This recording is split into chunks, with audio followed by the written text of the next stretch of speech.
Hello, good morning students.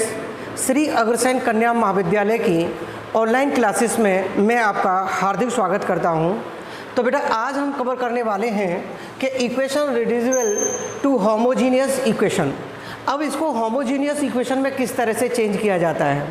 देखिए, पहले लेक्चरों में हमने पढ़ा था कि सेपरेशन करना पड़ा था और हमने होमोजीनियस इक्वेशन को किस तरह से सॉल्व करते हैं ये भी हमने पढ़ा है उसमें। तो आज हम देखेंगे कि अगर इसमें ऐसी क्या खासियत है कि इस क्वेश्चन में जो रिड्यूसिबल किस में करवा रहा है, होमोजीनियस इक्वेशन में। तो देखते हैं कि differential equation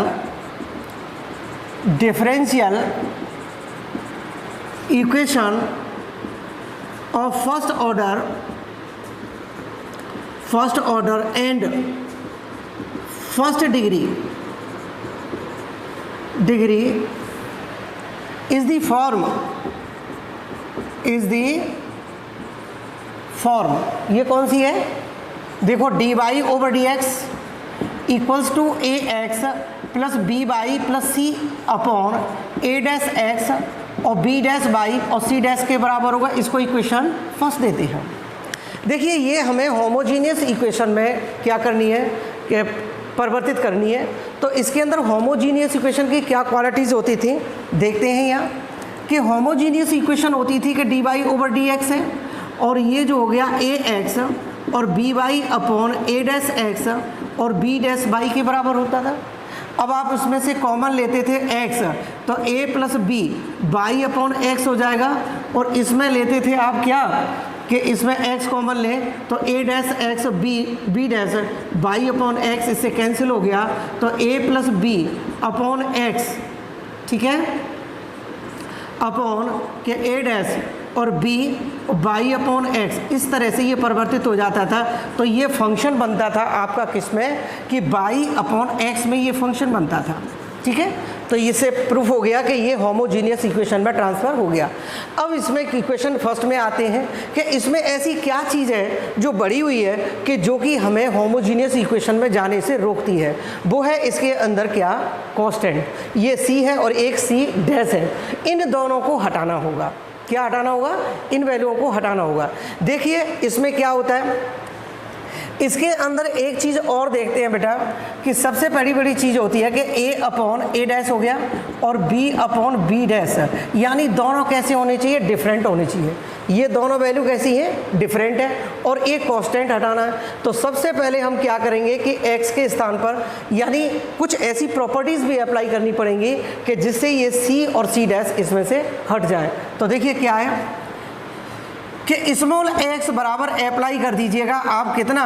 capital X plus h करो और y को इक्वल टू करो आप के कैपिटल y और प्लस k अप्लाई करिए और इसका अवकलन करेंगे तो dx इक्वल टू dx के बराबर होगा और dy बराबर हो जाएगा dy के बराबर हो जाएगा, ठीक है।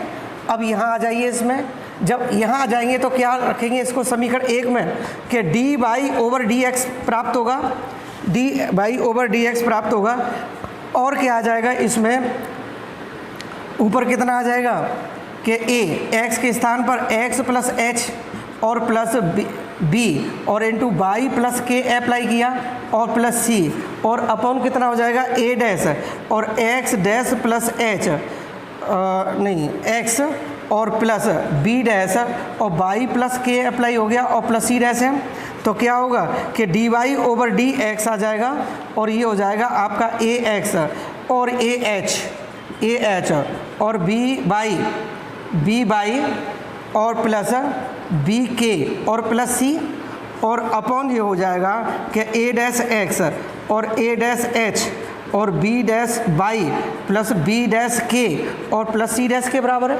कांस्टेंट टर्म को हटाओ कि d y over D x आ जाएगा। तो कितना आ जाएगा बेटा कि a x plus B y एक ब्रैकेट में और दूसरे में आ जाएगा कि ए डैश एच वो ए एच और बी के और प्लस सी और ये आ जाएगा। इससे क्या बनेगा? क्या क्या चीज़ है? ए डैश एक्स और बी डैश बाई एक ब्रैकेट में लो तो ए डैश एक्स और बी डैश बाई एक ब्रैकेट में और दूसरे ब्रैकेट में रखेंगे ए डैश एच और बी डैश के प्लस सी डैश तो ए डैश एच बी डैश के और प्लस सी डैश। अब हमें इनको जीरो करना होगा। क्या करना होगा? इन दोनों वैल्यूओं को जीरो करना होगा, तभी ये किस में आएगी? होमोजीनियस इक्वेशन में आएगी। तो देखो इफ, तो ये कितना है? ए एच प्लस बी के और plus C equal to zero हो, और ए डैश एक्स और प्लस एक्स नहीं है ये, कि ए डैश एच और बी डैश के और प्लस सी डैश बराबर ज़ीरो। तो ये जो इक्वेशन अगर ज़ीरो हो जाए तो ये जो है इक्वेशन आपका किस में चेंज हो जाता है? होमोजीनियस इक्वेशन में। तो देखिए इसमें क्या होगा, अगर इसके स्थान पर जीरो रख दें तो d y over D x equal to A x plus B y और प्लस जीरो के बराबर हो गया, और ये a dash x plus B dash by और प्लस ज़ीरो के बराबर हो गया। आगे देखते हैं तो कितना हो जाएगा? ए एक्स और B by upon A dash X और बी डैश वाई के बराबर। तो ये क्या हो गया कि होमोजीनियस इक्वेशन बन गई। अब होमोजीनियस इक्वेशन बन गई तो इसको आप सॉल्व कर सकते हैं, ठीक है। अब देखिए इसमें तो आप इसके जो समीकरण हैं इसको दो ले लीजिए, और ये जो है आपका होमोजीनियस तो बन गया, लेकिन जीरो हुई तो किस इस इक्वेशन से सॉल्व हुए? तो हमें क्या है कि इसमें जीरो कांस्टेंट टर्म जीरो हो रही है, ये वाली जो जीरो हो रही है, लेकिन वो जीरो करने में कौन सी वैल्यू निकालनी पड़ेगी? एच और के की वैल्यू, और एच और के की वो वैल्यू है जो कि कांस्टेंट टर्म को जीरो में कन्वर्ट करने में मदद करती हैं। तो इसको क्या करें हम कि ए एच और बी के और plus C equal to zero है, और ए डैश एच और बी डैश के plus C dash equal to zero हो गया। तो आप इस समीकरण को क्या करें? सॉल्व करें इसको कि 3 और ये 4। अब समीकरण 3 और 4 को हल करेंगे तो क्या निकल के आएगा? हल करेंगे तो क्या आएगा कि h अपॉन, देखो h की वैल्यू निकाला तो इसको छुपा लीजिए, और छुपाएंगे तो b और b c डैश और b डैश c के बराबर हो जाएगा, ठीक है। ऐसे किया और ऐसे किया। अब हमें किसकी वैल्यू निकालनी है? k की वैल्यू निकालनी है। तो इसका इससे नहीं बल्कि इसका चेंज कर दो डायरेक्शन, तो डायरेक्शन a डैश c, तो a डैश सी माइनस कितना हो जाएगा? a c डैश और फिर k है, k को इसको छुपा लीजिए, तो इसका इससे करें तो a b डैश और माइनस इसका इससे करें तो a डैश b के बराबर होगा, ठीक है, ठीक है। तो आप देखें इसमें क्या आएगा, देखो आगे देखते हैं इसे कि h की जो वैल्यू निकलेगी वो कितनी निकलेगी कि B C dash minus B dash C upon A B dash minus और ए डैश बी के बराबर है। और के की वैल्यू कौन सी है? इसमें कौन सी है के की वैल्यू? कि A dash C minus A C dash upon कितना हो जाएगा? ए बी डैश और माइनस का ए डैश बी। अब देखो इसमें समीकरण है। अब समीकरण को आपको दो को हल करके समीकरण दो को हल करके, यानी उसका समाकलन करें, सेपरेशन करें, यानी उसका पृथक्करण करें।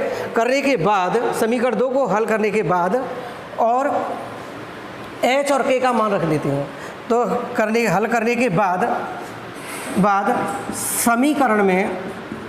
समीकरण में देखो स्मॉल x बराबर तो x प्लस s था, तो कैपिटल X स्मॉल x रखते हैं इसमें, ठीक है। और y इज इक्वल टू क्या था कि y प्लस के था, तो कैपिटल Y के स्थान पर क्या रखेंगे कि y माइनस के रखते हैं। इन वैल्यूओं को रखिए, और इन वैल्यूओं को रखने के बाद h और k के मान भी रखें। h और k के मान रखकर समीकरण को हल करते हैं, ठीक है, हल करते हैं, ठीक है। ये तो पहला फॉर्म हो गया। अब देखो दूसरी फॉर्म देखते हैं।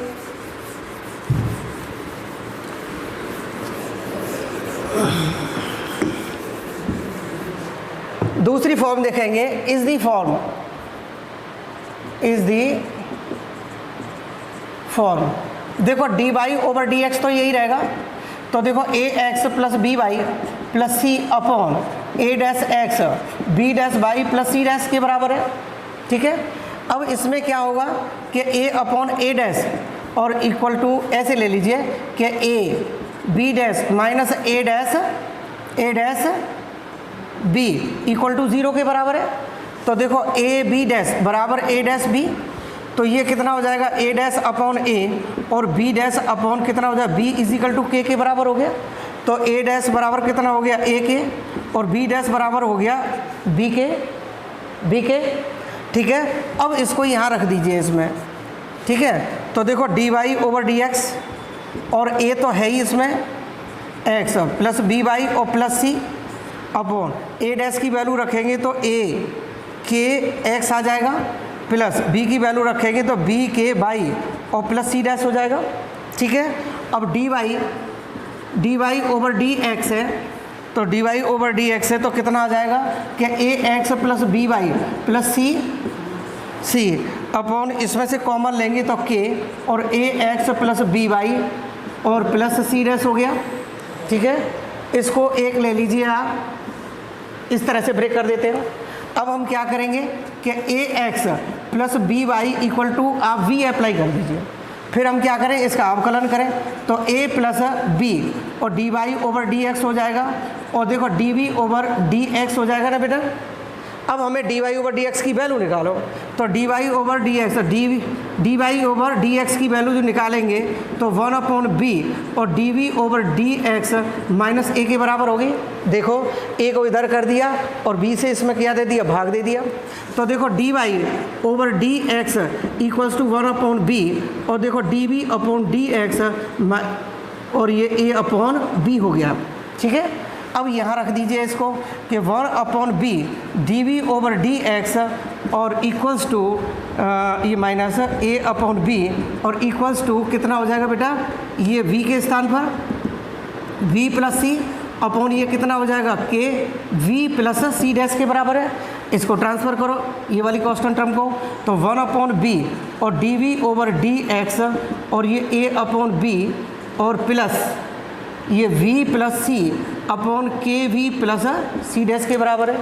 अब राइट हैंड साइड की वैल्यू को क्या करें सॉल्व करें आप, तो सॉल्व करने के बाद इसका एलसीएम लेंगे तो कितना आ जाएगा बताओ, तो एलसीएम आ जाएगा आपका ये तो 1 अपॉन बी और D we over D x तो सेम रहेगा और ये इसका लेंगे तो कितना आ जाएगा बी और ये जो हो जाएगा आपका के बी प्लस सी और यहाँ रखेंगे तो ए के बी प्लस सी और प्लस बी और बी प्लस सी के बराबर है। अब देखो ये इतना प्राप्त हो गया, ठीक है। तो b से b कैंसिल कर सकते हैं आप, तो देखो D we over D X equals to इसमें a और के बी प्लस सी और प्लस बी और b प्लस सी अपॉन के वी प्लस सी और ये जो निकाल के वैल्यू कि D X over D V और के V over C plus A, इसको मल्टीप्लाई कर लीजिएगा। देखो v तो ए के प्लस बी वी और plus A C plus B C आ जाएगा, मल्टीप्लाई कर दिया और मैंने कॉमन भी साथ साथ ले लिया इसमें, ठीक है। तो ये जो है आप इसका क्या कर दें समाकलन करें और समाकलन करने के बाद देखो समाकलन करने के बाद v के स्थान पर क्या रखेंगे, v के स्थान पर आप रखेंगे कौन सा कि v is equal to A x plus B Y रखेंगे और समीकरण को हल कर लेते हैं। तीसरा है केवल छोटा सा यही है, छोटा है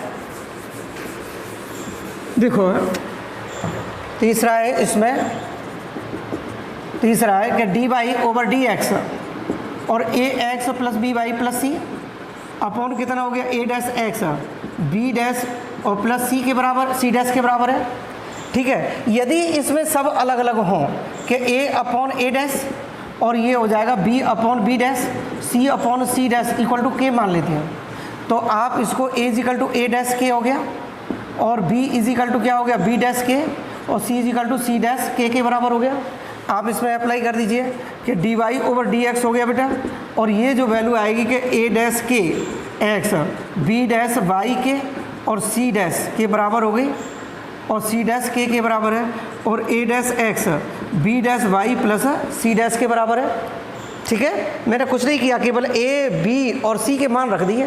के इसमें से कॉमन ले लो कि D Y over D x और ये के और ए dash x B dash by और प्लस सी डैश अपॉन कितना होगा a dash x B dash by plus C dash, इससे कैंसिल करो और ये कितना होगा d Y over D x equal to के बराबर है। और यहाँ क्या कर दे कि D y is equal to k d x है, समाकलन करो डी वाई ओवर के बाहर ले लो और डी एक्स हो जाएगा। ठीक है, तो y इज इक्वल टू क्या होगा के एक्स प्लस सी। ठीक है, तो तीनों ही चीज़ें मैंने आपको बता रखी हैं। ठीक है, और कल क्वेश्चनों के साथ उपस्थित होते हैं। ठीक है, थैंक यू वेरी मच।